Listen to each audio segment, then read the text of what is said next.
दोस्तों आज की इस वीडियो में हम कंप्यूटर में वर्डपैड प्रोग्राम चलाना सीखेंगे। वर्डपैड प्रोग्राम चलाने के लिए सबसे पहले हमें वर्डपैड ओपन करना होगा।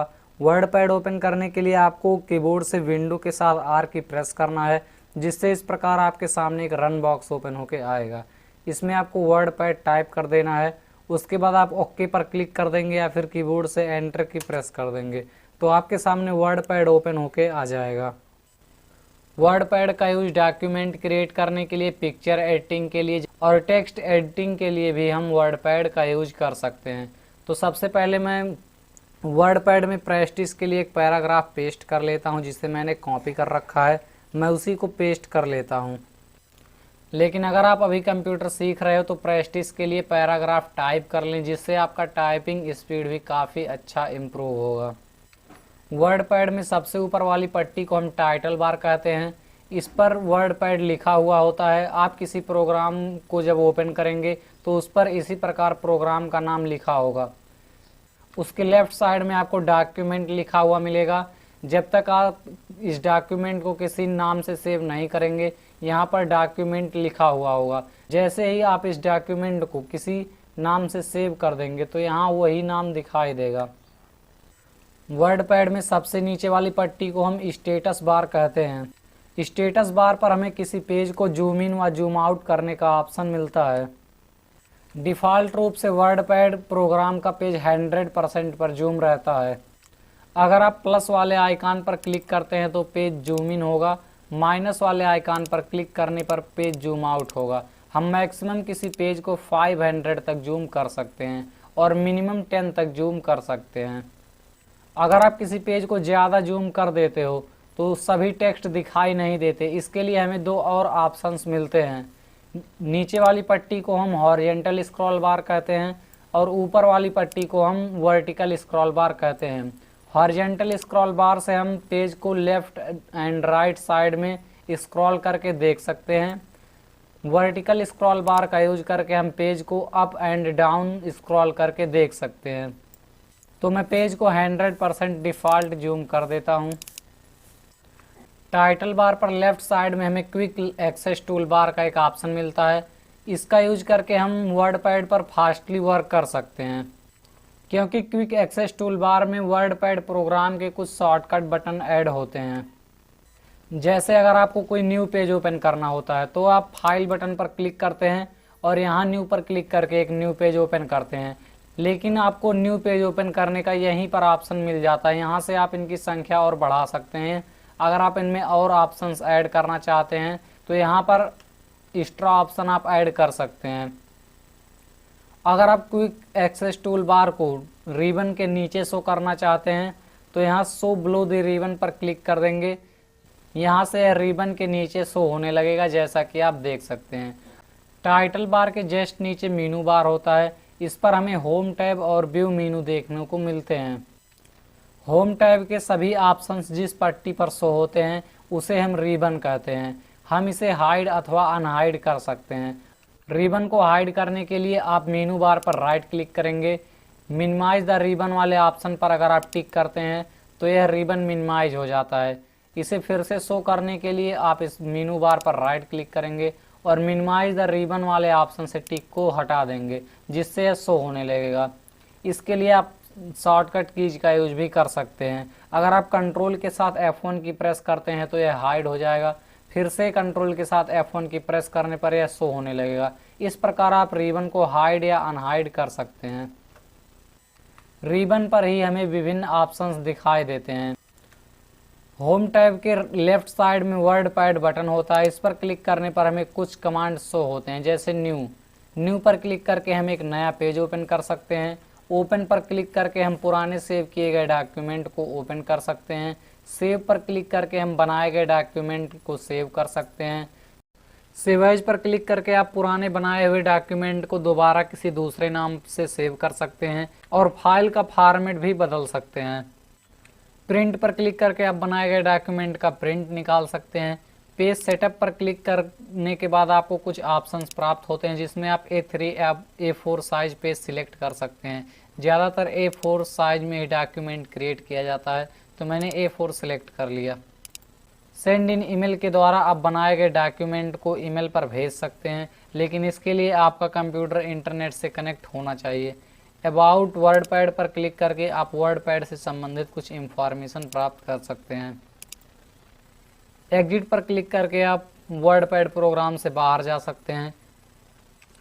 अगर आप शॉर्टकट कीज की सहायता से इन सभी ऑप्शंस को अप्लाई करना चाहें तो आप न्यू के लिए कंट्रोल एन प्रेस करेंगे, ओपन के लिए कंट्रोल ओ प्रेस करेंगे, सेव के लिए कंट्रोल एस प्रेस करेंगे, प्रिंट करने के लिए आप कंट्रोल के साथ पी प्रेस करेंगे और एग्जिट ऑप्शन के लिए आप कंट्रोल के साथ डब्ल्यू प्रेस करेंगे।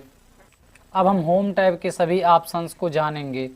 होम टैब में 5 ग्रुप पाए जाते हैं। पहला क्लिपबोर्ड, दूसरा फॉन्ट, तीसरा पैराग्राफ, चौथा इंसर्ट और पांचवा एडिटिंग ग्रुप। क्लिपबोर्ड में हमें कट, कॉपी और पेस्ट के ऑप्शन मिलते हैं। फॉन्ट में हमें फॉन्ट से संबंधित कुछ ऑप्शन मिलते हैं जिनमें हम फॉन्ट से संबंधित सेटिंग्स कर सकते हैं। पैराग्राफ में हमें पैराग्राफ से संबंधित सेटिंग मिलता है, इससे हम लाइन स्पेसिंग भी सेट कर सकते हैं। अगर वर्डपैड में कुछ इंसर्ट करना होता है तो हम इंसर्ट ग्रुप का यूज करेंगे, जैसे अगर कोई पिक्चर इंसर्ट करना हुआ या फिर MS पेंट में कोई ड्राइंग बना के लाना हुआ तो इस प्रकार हम इंसर्ट ग्रुप का यूज करेंगे। एडिटिंग ग्रुप का यूज करके हम टेक्स्ट की गलतियों को सुधार सकते हैं या फिर पूरे पेज को एक साथ सिलेक्ट कर सकते हैं। तो चलिए सबसे पहले हम क्लिपबोर्ड ग्रुप का यूज करना सीखेंगे। क्लिपबोर्ड में हमें कट, कॉपी और पेस्ट का ऑप्शन मिलता है, लेकिन अभी कट और कॉपी का ऑप्शन हाईलाइट नहीं हो रहा है। यह तभी हाईलाइट होगा जब आप किसी ऑब्जेक्ट को सिलेक्ट करेंगे। आपको जिस टेक्स्ट व इमेज को कट व कॉपी करना है आप उसे पहले सिलेक्ट करेंगे। तो मान लीजिए कि मुझे बीच से इस लाइन को कॉपी करना है, तो मैं इसे सिलेक्ट कर लूँगा। सिलेक्ट करते ही आपके सामने कट और कॉपी ऑप्शन हाईलाइट होने लगेगा।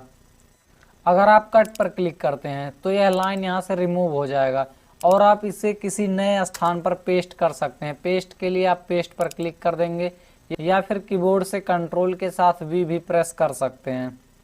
कट किया हुआ ऑब्जेक्ट अपने पुराने स्थान से रिमूव हो जाता है, लेकिन अगर आप किसी ऑब्जेक्ट को सिलेक्ट करके उसे कॉपी पर क्लिक करते हैं, तो मैंने इस लाइन को फिर से सिलेक्ट किया और मैंने इस बार कॉपी पर क्लिक किया, तो यह पुराने स्थान से रिमूव नहीं होगा और आप एक नए स्थान पर भी इसे पेस्ट कर सकते हैं। तो मैंने शॉर्टकट कीज का यूज करके इसे पेस्ट कर दिया है। क्लिपबोर्ड के इन ऑप्शंस का यूज करके आप वर्डपैड में फास्टली वर्क कर सकते हैं। अब हम फॉन्ट ग्रुप के सभी ऑप्शंस को जानेंगे। फॉन्ट ग्रुप में सबसे पहला ऑप्शन हमें फॉन्ट फैमिली का मिलता है। यहाँ पर कई अलग अलग प्रकार के फॉन्ट दिए रहते हैं, हम उसे यहाँ से सिलेक्ट कर सकते हैं। यहाँ पर कई स्टाइल के फॉन्ट दिए होते हैं। इस ऑप्शन से आप डॉक्यूमेंट बनाते समय अलग अलग टेक्स्ट का यूज करके, अलग अलग फॉन्ट का यूज करके आप एक प्रोफेशनल डॉक्यूमेंट क्रिएट कर सकते हैं। आप किसी डॉक्यूमेंट को सिलेक्ट करने के बाद भी उसका फॉन्ट चेंज कर सकते हैं। मैंने इन लाइंस को सिलेक्ट कर लिया है। अब मैं यहाँ क्लिक करूँगा तो सभी ओपन हो जाएंगे।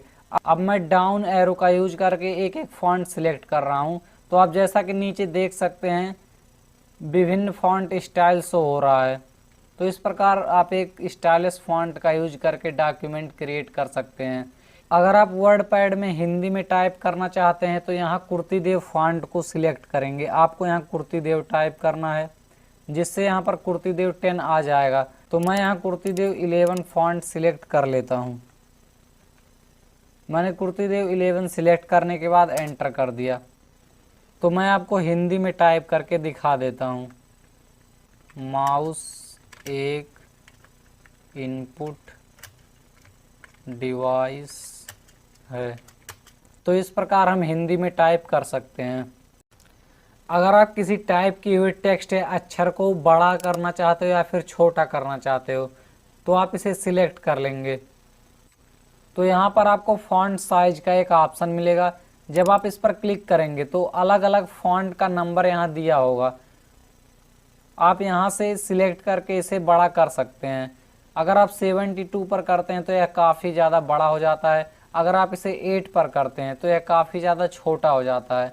आप इसे मीडियम 20 या 22 पर रख सकते हैं या फिर आप 11 पर भी इसे रख सकते हैं। यही सेम ऑप्शन आपको यहाँ पर भी देखने को मिलता है।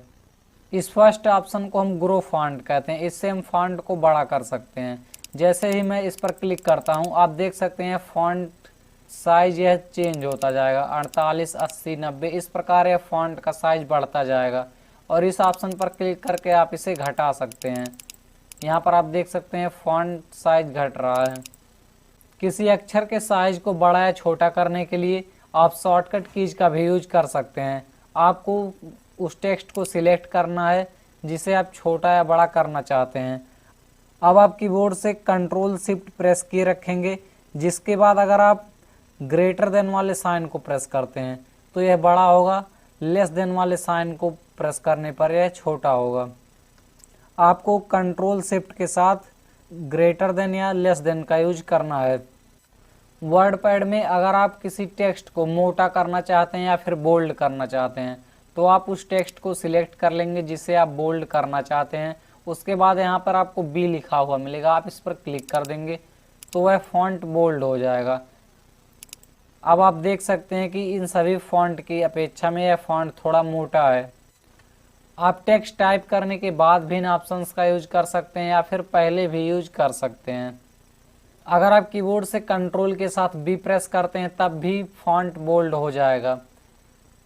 अगर आप किसी टेक्स्ट को टेढ़ा लिखना चाहते हैं या फिर तिरछा लिखना चाहते हैं तो आप टेक्स्ट सिलेक्ट कर लेंगे। उसके बाद यहाँ पर आपको आई लिखा हुआ मिलेगा, आई फॉर होता है इटैलिक। अब आप इस ऑप्शन पर क्लिक कर देंगे तो आप देख सकते हैं कि टेक्स्ट थोड़ा टेढ़ा हो गया है। आप कंट्रोल के साथ आई प्रेस करके भी इटैलिक का यूज कर सकते हैं। अगर आप किसी टेक्स्ट के नीचे अंडरलाइन लाना चाहते हैं तो आप उस टेक्स्ट को सिलेक्ट कर लेंगे और यू वाले ऑप्शन पर क्लिक कर देंगे, यू फॉर होता है अंडरलाइन। अब आप देख सकते हैं टेक्स्ट के नीचे एक पतली लाइन आ गई है। आप इसके लिए शॉर्टकट कीज का भी यूज कर सकते हैं, आपको कंट्रोल के साथ यू प्रेस करना होगा। अंडरलाइन के राइट साइड में हमें स्ट्राइक थ्रो का एक ऑप्शन मिलता है, इसका यूज करके हम किसी टेक्स्ट के बीचों बीच एक लाइन ला सकते हैं। तो मैंने इस टेक्स्ट को सिलेक्ट कर लिया और स्ट्राइक थ्रो वाले ऑप्शन पर क्लिक कर दिया तो आप देख सकते हैं कि इसके बीचों बीच एक लाइन आ गया है। अगर आपको कोई डॉक्यूमेंट टाइप करते समय उसमें कोई फार्मूला लिखना है, तो मान लीजिए हमें कार्बन डाइऑक्साइड का सूत्र लिखना है तो मैं CO2 टाइप कर रहा हूँ, लेकिन अभी ये रॉन्ग है क्योंकि 2 इसके नीचे होता है। तो इसके नीचे लाने के लिए फॉन्ट को हम इसे 2 को सिलेक्ट कर लेंगे, आपको केवल 2 को सिलेक्ट करना है। उसके बाद यहाँ आपको सब स्क्रिप्ट का एक ऑप्शन मिलेगा, आप इस पर क्लिक कर देंगे तो सिलेक्ट किया हुआ फॉन्ट इन सभी से छोटा हो जाएगा। अब यह बिल्कुल सही है। ठीक इसी प्रकार अगर आपको 10th लिखना है तो आप 10 लिखते हैं, उसके बाद TH लगाते हैं, लेकिन अभी यह रॉन्ग है क्योंकि TH 10th के थोड़ा सा ऊपर छोटा सा होता है। तो आप केवल TH को सिलेक्ट कर लेंगे और यहाँ आपको सुपर स्क्रिप्ट का एक ऑप्शन मिलता है, इस पर क्लिक कर देंगे तो अब यह बिल्कुल सही है, जैसा कि आप लोग देख सकते हो। सुपर स्क्रिप्ट के राइट साइड में आपको टेक्स्ट को हाईलाइट करने का ऑप्शन मिलता है। अगर आप कोई डॉक्यूमेंट क्रिएट कर रहे हो, उसमें आपको कोई इम्पॉर्टेंट वर्ड दिख रहा है और आप उसे हाईलाइट करना चाहते हो, तो आप उस टेक्स्ट को सिलेक्ट कर लेंगे जिसे आप हाईलाइट करना चाहते हैं। जब आप यहाँ पर क्लिक करेंगे तो आपको अलग अलग कलर दिए होंगे, तो इसमें आप कोई भी कलर चूज करके किसी टेक्स्ट को हाईलाइट कर सकते हैं। तो मैंने येलो कलर चूज किया था, यहाँ पर देख सकते हैं पीले रंग में हाईलाइट हो गया है। डॉक्यूमेंट में टाइप किए गए टेक्स्ट को कलर में लिखने के लिए आपको सभी टेक्स्ट को सिलेक्ट कर लेना है, या फिर टेक्स्ट लिखने के पहले अगर आप कलर करना चाहते हैं तो आपको इसे सिलेक्ट नहीं करना पड़ेगा, आप पहले भी इसे अप्लाई कर सकते हैं। तो मैंने सभी को सिलेक्ट कर लिया है कंट्रोल A के साथ। मैं यहाँ पर क्लिक करूँगा, अगर मुझे रेड करना है तो मैं रेड पर क्लिक कर दूँगा, तो ये सभी टेक्स्ट एक साथ कलर हो जाएंगे। आप इसे अलग अलग कलर में भी कलर कर सकते हैं। जैसे यहाँ पर कमांड लिखा हुआ है, अगर मैं इसे अलग कलर देना चाहूँ तो मैं इसे सिलेक्ट कर लूँगा, तो मैं अब इसे कोई अलग कलर दे सकता हूँ। अब हम पैराग्राफ ग्रुप के सभी ऑप्शंस का यूज करना सीखेंगे। अगर आप किसी पैराग्राफ के आगे स्पेस छोड़ना चाहते हैं तो आप उस पैराग्राफ को सिलेक्ट कर लेंगे, तो आप इंक्रीज इंडेंट वाले ऑप्शन पर क्लिक करेंगे। फिर से इसे नॉर्मल करने के लिए आप डिक्रीज वाले इंडेंट पर क्लिक कर सकते हैं। अगर आप कोई लिस्ट क्रिएट कर रहे हैं तो उसमें अगर आपको नंबरिंग करना है तो यहाँ आपको स्टार्ट लिस्ट का एक ऑप्शन मिलता है, इस पर क्लिक करेंगे तो यहाँ पर आपको कई प्रकार के नंबरिंग ऑप्शन मिलते हैं। तो मैं बुलेट वाले पर सिलेक्ट कर लेता हूँ। तो आप यहाँ देख सकते हैं बुलेट लग गया है। अगर मैं यहाँ एंटर करता हूँ, मैंने ये पैराग्राफ कंप्लीट कर लिया एक बार बुलेट लगाने के बाद। अगर मैं एंटर करता हूँ तो ऑटोमेटिक दूसरे पैराग्राफ में यह शो होने लगता है। तो इस प्रकार आप किसी लिस्ट को क्रिएट करते समय बुलेट या नंबर्स का यूज कर सकते हो। अगला ऑप्शन आपको लाइन स्पेसिंग का मिलता है। डॉक्यूमेंट क्रिएट करते समय आप प्रत्येक लाइन के बाद कितना गैप छोड़ना चाहते हैं आप यहाँ से सिलेक्ट कर सकते हैं। अभी आप देख सकते हो कि यहाँ गैप कम छूट रहा है। अगर मैं कोई टेक्स्ट टाइप करके एंटर कर रहा हूँ तो यहाँ पर इतना गैप छूट रहा है। अगर मैं यहाँ 2 पर क्लिक कर देता हूँ तो यह 2 लाइन का स्पेस छोड़ेगा। आप यहाँ पर देख सकते हैं मैंने एंटर किया तो यह कितनी दूरी पर जो है एंटर हो रहा है, 2 लाइन का यहाँ पर स्पेस छूट रहा है। तो इस प्रकार आप लाइन के बीच में कम या ज़्यादा स्पेस छोड़ सकते हो। यहाँ पर आपको अलाइन लेफ्ट लिखा हुआ मिलता है, इससे आप सभी टेक्स्ट को लेफ्ट साइड में बराबर कर सकते हैं। जैसे अगर मैं किसी पैराग्राफ को सिलेक्ट करके सेंटर वाले ऑप्शन पर क्लिक करता हूँ तो टाइप किया हुआ टेक्स्ट पेज के बीचों बीच आ जाएगा। आप इसके लिए कंट्रोल के साथ ई भी प्रेस कर सकते हैं। अगर आप लेफ्ट अलाइन वाले ऑप्शन पर क्लिक करते हैं तो लेफ्ट साइड में सभी टेक्स्ट बराबर हो जाएंगे। अगर आप राइट वाले पर क्लिक करते हैं तो राइट साइड में आपको सभी टेक्स्ट बराबर मिलेंगे। आप इसके लिए कंट्रोल के साथ आर भी प्रेस कर सकते हैं। अगर आप जस्टिफाई पर क्लिक करते हैं तो दोनों तरफ टेक्स्ट बराबर हो जाएगा। आप इसके लिए कंट्रोल के साथ जे भी प्रेस कर सकते हैं। यहाँ पर आपको पैराग्राफ का एक ऑप्शन मिलता है जहाँ से आप पैराग्राफ क्रिएट कर सकते हैं। आपको पैराग्राफ में कितना स्थान छोड़ना है यहाँ टाइप करके ओके पर क्लिक कर देंगे। यहाँ आपको लाइन स्पेसिंग का भी ऑप्शन मिल जाता है। अगर आप डॉक्यूमेंट क्रिएट करते समय उसमें कोई पिक्चर लाना चाहते हैं तो यहाँ पर आप इंसर्ट वाले ग्रुप में यहाँ पिक्चर पर क्लिक कर देंगे तो यहाँ आपके कंप्यूटर के सभी पिक्चर शो होने लगेंगे। तो मैं एक पिक्चर सिलेक्ट कर लेता हूँ। पिक्चर सिलेक्ट करने के बाद आप ओपन पर क्लिक कर देंगे तो यहाँ पर आप देख सकते हैं एक इमेज आ गया है। इस इमेज पर क्लिक करके आप इसे छोटा या बड़ा भी कर सकते हैं। आप डॉक्यूमेंट के हिसाब से इसे एडजस्ट कर सकते हैं। पिक्चर के राइट साइड में आपको पेंट ड्राइंग का एक ऑप्शन मिलेगा, आपको इस पर क्लिक कर देना है तो पेंट प्रोग्राम आपके सामने ओपन हो जाएगा। यहाँ से आप पेज को पूरे स्क्रीन पर कर लेंगे। अब आप इस पेज पर जो कुछ भी ड्रा करोगे वह वर्ड पैड में चला जाएगा। तो मान लीजिए मैंने हार्ट शेप ले लिया, उसके बाद इसमें कोई कलर डाल दिया। अगर इस फिगर को हमें वर्ड पैड प्रोग्राम में ओपन करना है तो हमें कुछ नहीं करना होगा, बस हमें MS पेंट क्लोज कर देना है। अब आप देख सकते हैं ये वर्ड पैड प्रोग्राम में आ चुका है। अगर आप वर्ड पैड प्रोग्राम में डेट इंसर्ट करना चाहते हैं तो यहाँ डेट एंड टाइम लिखा हुआ मिलेगा। यहाँ से क्लिक करके आप कोई भी डेट इंसर्ट कर सकते हैं। इंसर्ट ऑब्जेक्ट पर क्लिक करके आप कोई ऑब्जेक्ट इंसर्ट कर सकते हैं। अब हम एडिटिंग ग्रुप के सभी ऑप्शंस का यूज करना सीखेंगे। इसमें पहला ऑप्शन है फाइंड। अगर आप वर्ड पैड में किसी लिखे हुए टेक्स्ट को ढूंढना चाहते हैं तो फाइंड पर क्लिक करेंगे, जिससे इस प्रकार फाइंड बॉक्स आपके सामने ओपन होके आ जाएगा। अब मान लीजिए कि मुझे इस टेक्स्ट में से एज कहाँ लिखा हुआ है इसे ढूंढना है तो मैं यहाँ एज टाइप करूँगा और फाइंड नेक्स्ट पर क्लिक कर दूंगा तो यह एज पर हाईलाइट होने लगेगा। कंट्रोल के साथ F प्रेस करके भी आप फाइंड ऑप्शन प्राप्त कर सकते हैं। अगला ऑप्शन है रिप्लेस। अगर आप रिप्लेस पर क्लिक करते हैं तो आपके सामने रिप्लेस का बॉक्स ओपन होके आता है। इस ऑप्शन का यूज करके आप टेक्स्ट की गलतियों को सुधार सकते हैं। अगर मान लीजिए कि यहाँ पर एज लिखा है, अगर मुझे इस स्थान पर इज करना है तो मैं यहाँ इज करके रिप्लेस पर क्लिक कर दूंगा। उसके बाद इस प्रकार का एक मैसेज आएगा, आपको इसे ओके पर क्लिक कर देना है। तो यहाँ पर आप देख सकते हैं कि जहाँ एज था वहाँ इज हो चुका है। इस प्रकार आप एक साथ फिर रिप्लेस कर सकते हैं, जहाँ जहाँ भी एज लिखा हुआ होगा वहाँ इज हो जाएगा। तो मैं इसे क्लोज कर देता हूँ। रिप्लेस बॉक्स प्राप्त करने के लिए आप कंट्रोल के साथ H भी प्रेस कर सकते हैं। अगर आप वर्डपैड में पूरे पेज को एक साथ सिलेक्ट करना चाहते हैं तो आप सिलेक्ट ऑल पर क्लिक कर देंगे, जिससे पूरा का पूरा पेज सिलेक्ट हो जाएगा। आप कंट्रोल के साथ A प्रेस करके भी सिलेक्ट ऑल कर सकते हैं। अब हम व्यू टैब के सभी ऑप्शंस का यूज करना सीखेंगे। तो मैंने व्यू टैब पर क्लिक कर दिया, जिससे हमें कुछ ऑप्शन शो हो रहे हैं। पहला ऑप्शन है जूम इन का। इसका यूज मैं आपको पहले ही बता चुका हूँ। जूम इन का यूज करके आप पेज को जूम कर सकते हैं। जूम आउट का यूज करके आप पेज को छोटा कर सकते हैं।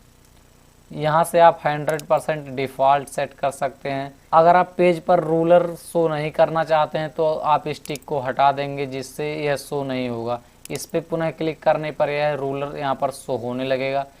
अगर आप स्टेटस बार को शो करना चाहते हैं या फिर हाइड करना चाहते हैं तो यहाँ पर आप क्लिक करके कर सकते हैं। अगर आप टिक हटा देते हैं तो स्टेटस बार शो नहीं होगा। अगर आप टिक कर देते हैं तो स्टेटस बार शो होने लगेगा। यहाँ पर आपको वर्ड रैप का एक ऑप्शन मिलता है। अगर आप नो रैप कर देते हैं तो आप जो भी टेक्स्ट लिखोगे वह एक ही लाइन में टाइप होगा। आप टेक्स्ट लिखते समय किसी दूसरे लाइन पर नहीं जा सकते। मैं यहाँ पर कितना भी टेक्स्ट लिख दूँ यह एक ही लाइन में होगा। और अगर आप वर्डपैड प्रोग्राम से संबंधित कोई हेल्प लेना चाहते हैं तो यहाँ क्लोज बटन के जस्ट नीचे आपको क्वेश्चन मार्क का एक सिंबल देखने को मिलता है। आपको इस पर क्लिक कर देना है तो वर्डपैड का टोटल इन्फॉर्मेशन यहाँ पर आ जाएगा। तो यह वीडियो मैं यहीं क्लोज करता हूँ। अगर आपको यह वीडियो पसंद आया तो चैनल को सब्सक्राइब कर दें और साथ ही साथ वीडियो को भी लाइक कर दें और कमेंट ज़रूर कर दें कि आपको अगला वीडियो किस टॉपिक पर चाहिए।